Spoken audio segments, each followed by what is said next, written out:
ఇక్కడ ఏమిటనంటే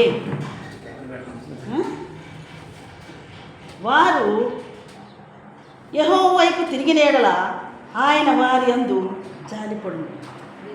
ఇక్కడైనా ఏంటి వారు వారు మన దేవుని వైపు తిరిగిన యెడల ఆయన బహుగా క్షమిస్తాడట. ఆయన క్షమించే దేవుడు. చెప్తాను కదా, తెలుసో తెలియకో ఒక పొరపాటు చేసిన వాళ్ళు, కానీ తెలుసుకొని చేసిందని దేవుడు క్షమించడు. ఇది తప్పు, ఇది దేవునికి వ్యతిరేకము అని నువ్వు తెలుసుకొని కూడా నువ్వు చేసినానంటే దేవుడు క్షమించడు. క్షమించి విడిచిపెట్టేటటువంటి వాడిని చేర్చుకుంటానని చెప్తున్నాడు ఆయన. క్షమించి విడిచిపెట్టాలి.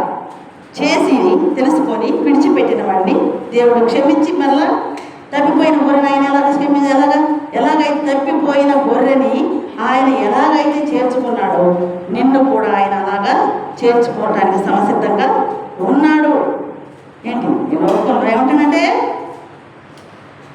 ఒక్కడూ లేడు, పాపం చేయని వాడు ఒక్కడూ లేడు అని ఒక వ్యక్తి నన్ను ప్రశ్నించింది.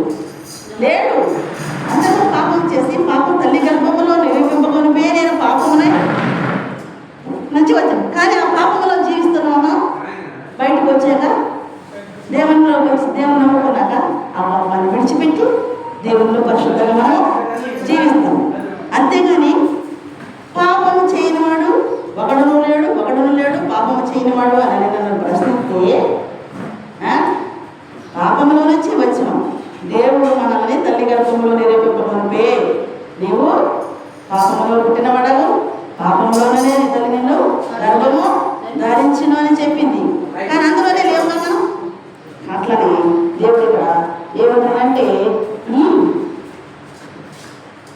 నా తలంపులు వేరు మీ తలంపులు వేరు, నా తలంపులు వేరు మీ తలంపులు వేరు. దేవుని తలంపులు ఎలా ఉంటాయంటే అవి ఎటు వెళ్ళినా మనకు విజయాన్ని ఇస్తాయి. మన ఇష్టానుసారంగా వెళ్ళినప్పుడు గుంటలో పడిపోతాం. కానీ దేవుని చిత్తానుసారంగా దేవునికి నచ్చినట్టుగా మనం నడిచినట్లయితే ఒకవేళ మనకు ఏదైనా వచ్చినా ఆయన అడ్డుగా నిలిచేటటువంటి దేవుడు మన దేవుడు.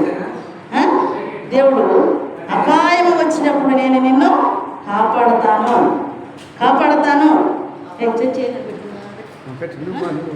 అపాయం వచ్చినప్పుడు నేను నిన్ను కాపాడదు.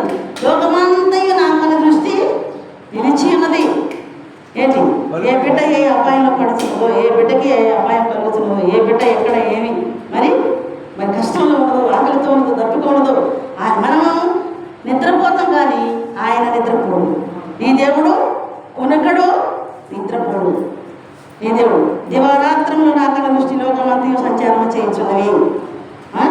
అలాగే దేవుడు ఎల్లప్పుడూ కూడా మన వైపే చూస్తూ ఉంటాడు. కాబట్టి ఆయనకి ఇష్టమైనటువంటి బిడ్డలుగానే మనము జీవించాలా.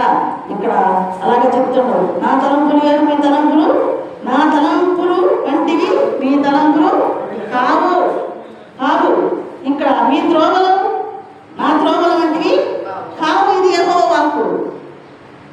నా త్రోవలు నా మార్గములు మంచివి, మీ మార్గంలో మీ ఆలోచనలు ప్రతి దానికి మనం బయటికి వెళ్ళినప్పుడు ఇంట్లో ఉన్నప్పుడు మనం ఎటన్నా వెళ్తామని అంటే నాకు